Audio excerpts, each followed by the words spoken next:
নমস্কার, সবাই কেমন আছেন? আমি সোমা, কানাডা কথার আরেকটি নতুন ভিডিওতে আপনাদের সবাইকে স্বাগত। এটা ছিল গত সপ্তাহের ভিডিও। দুদিন ধরে তীব্র স্নোফল আর তুষারঝড় হয়ে এই দেখুন আমাদের অ্যাপার্টমেন্টের কী অবস্থা। রাস্তা, গাড়ি সব যেন বরফের তলায় চলে গেছে। কিন্তু এখানকার ডেইলি লাইফ তো আর থেমে থাকে না। বাড়ির বাইরে আপনাকে তো বেরোতেই হবে। আমাকে আপনারা অনেকেই জিজ্ঞেস করেন এত স্নো বরফের রাস্তার মধ্য দিয়ে কিভাবে গাড়ি চলাচল করে। আজকের ভিডিওটা সেটা নিয়ে।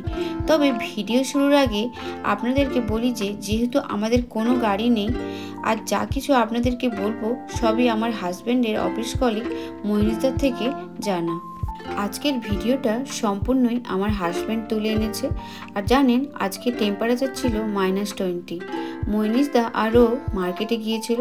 চলুন আপনাদেরকে দেখায় বরফ ঢাকা গাড়ি কিভাবে পরিষ্কার করতে হয় এবং গাড়িকে এই প্রচণ্ড ঠান্ডায় ঠিক রাখার জন্য আর কি কি প্রিকশন নিতে হয়।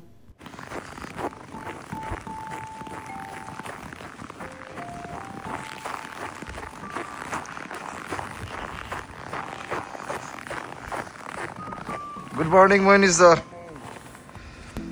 এই প্রচণ্ড স্নোফলের পর আপনি যখন বাড়ি থেকে বেরোবেন, যেটা আপনার ফার্স্ট কাজ, বাড়ি থেকেই আপনাকে গাড়িটা রিমোটলি স্টার্ট করে নিতে হবে আর তারপরে সে গাড়িটাকে পরিষ্কার করা। আর এই দেখুন পাশের সব গাড়িগুলো কীরকম স্নোতে ঢাকা হয়ে গিয়েছে পুরো। এই দেখুন মইনিসদা গাড়ি ক্লিন করতে শুরু করে দিয়েছে।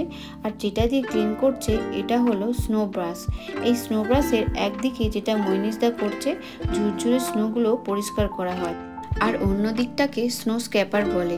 স্নো যখন কাঁচের গায়ে আইস হয়ে জমাট বেঁধে যায় তখন স্নো স্ক্র্যাপার দিয়ে ঘষে ঘষে ক্লিন করতে হয়, নইলে আপনি গাড়ির ভেতরে বসে বাইরে দেখতে পাবেন না, পুরো ঝাপসা দেখবেন।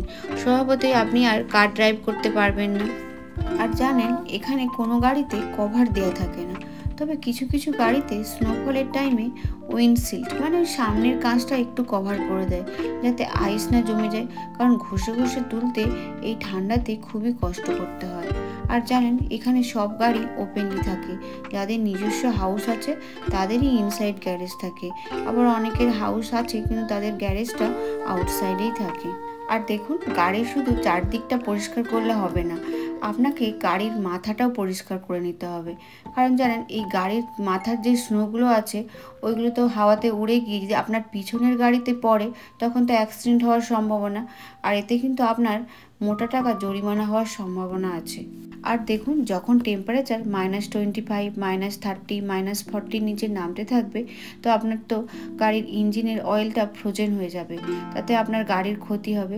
কিন্তু আপনি যখন গাড়ি স্টার্ট করবেন গাড়ি হয়তো স্টার্ট হয়ে যাবে কিন্তু পরবর্তীকালে আপনার ইঞ্জিনের বড়সড় ক্ষতি হতে পারে।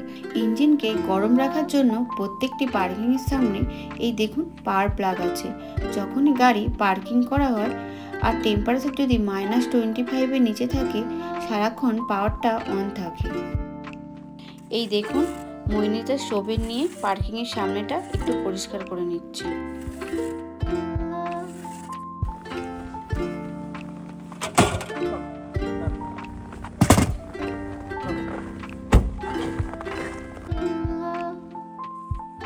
এখানে গাড়ির স্টিয়ারিং এমনকি গাড়ির সিটের মধ্যেও হিটিং ব্যবস্থা থাকে, কারণ আপনি বাইরের এত ঠান্ডা থেকে যখন গাড়ির ভেতরে যাবেন গাড়ি চালাতে পারবেন না, তো উইথিন কিছু মিনিটের মধ্যেই গাড়ির ভেতরটাও গরম হয়ে যায়। তো ওরা কস্কো যাওয়ার জন্য বেরিয়ে পড়েছে। রাস্তা পুরো দেখুন সাদা স্নোতে ঢাকা হয়ে গিয়েছে, কিন্তু এরই মধ্যে বাস গাড়ি সবই চলছে।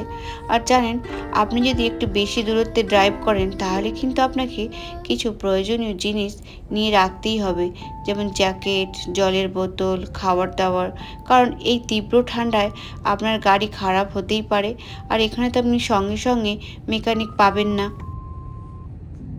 আর এই দেখুন রাস্তার ধারে এটা বেসবল খেলার মাঠ ছিল, এখন তো পুরো স্নোতে কভার হয়ে গিয়েছে, এখন খেলা সব কিছুই বন্ধ।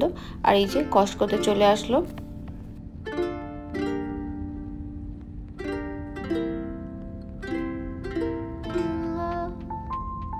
কস্কো থেকে ফেরার পথে। আর রাস্তার ধারে দেখুন বাড়িগুলোতে এখানেও কিন্তু দেখুন স্নোতে ভরা, তবে বাড়ির গেটগুলো স্নোটা আপনাকে 24 ঘন্টার মধ্যে ক্লিন করে দিতে হবে। বাকি রাস্তার স্নোগুলো ওইগুলো সরকার থেকে ক্লিন করবে, এটা কিন্তু স্ট্রিক্টলি একটা নিয়ম আছে। আর জানেন এই স্নো ভরা রাস্তাতে গাড়ি চালাতে কিন্তু একটু কষ্টই আছে, কারণ গাড়ি যে কোনো মুহূর্তে স্লিপ হয়ে যেতে পারে। আপনাকে খুবই আস্তে আস্তে গাড়ি চালাতে হবে, কোনো বেশি স্পিডে গাড়ি চালানো যাবে না। আর সামনে আপনাদেরকে দেখাবো যে এই রাস্তার স্নোগুলো কিভাবে সরকার থেকে বিভিন্ন পদ্ধতির মধ্যে দিয়ে ক্লিন করেন, বা আমরা যেখানে অ্যাপার্টমেন্টে থাকি এখানে অ্যাপার্টমেন্টের স্নোগুলো কিভাবে ক্লিন করা হয়, তো সামনে একটা আমি ভিডিও নিয়ে আসবো। আরেকটা গুরুত্বপূর্ণ জিনিস হলো এই গাড়ির টায়ার।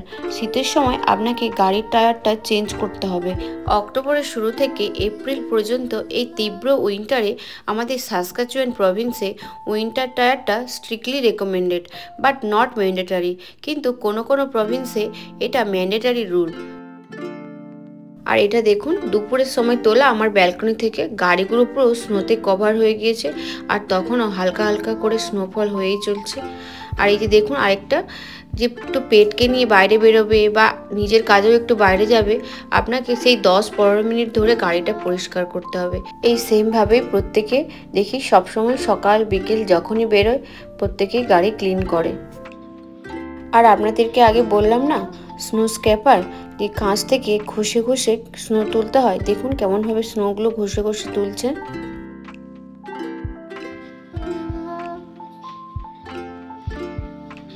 আর দেখুন গাড়ি থাকলেও আপনার কিন্তু শান্তি নেই, যখন বাইরে -37 -40 ডিগ্রি টেম্পারেচার, আপনি স্কুল অফিস কলেজ বা যেখানেই যান না কেন আপনাকে বাইরে বেরিয়ে এসে আগে গাড়ি ক্লিন করতে হবে, তারপরেই আপনি বেরোতে পারবেন। খুবই কষ্ট তো আছেই, আমাদের গাড়ি নেই সেটাও যেমন কষ্ট, কিন্তু গাড়ি থাকলেও আপনার এই ঠান্ডার মধ্যে গাড়িতে বেরিয়ে আগে গাড়ি ক্লিন করতে হবে, তারপর আপনি কোথাও বেরোতে পারবেন। আরেকটা যেটা কাজ, আপনি ধরুন কয়েকদিন গাড়ি নিয়ে কোথাও বেরোলেন না, কিন্তু আপনার পার্কিং স্পটটাকে ক্লিন করে রাখতে হবে, কারণ এই বরফগুলো না হলে আইস হয়ে জমে যাবে। তবে আপনি ক্লিন করে দিলে পার্কিং স্পট থেকে, তারপর আপনার যে অ্যাপার্টমেন্টের স্নো মুভিং কারগুলো আছে ওরা তারপর ক্লিন করে নেবে। এটাও একটা ঝুঁকির কাজ আছে। আজকের ভিডিওটি এখানেই শেষ করলাম, সামনে অনেক নতুন নতুন ভিডিও নিয়ে আসব। ভিডিওটি ভালো লাগলে অনুগ্রহ করে একটু সাবস্ক্রাইব করে নেবেন এবং আপনার বন্ধুদের মধ্যে শেয়ার করে দেবেন প্লিজ, সাথে লাইক আর কমেন্টে জানাবেন কেমন লাগলো আপনাদের। সবাই ভালো থাকবেন, ধন্যবাদ।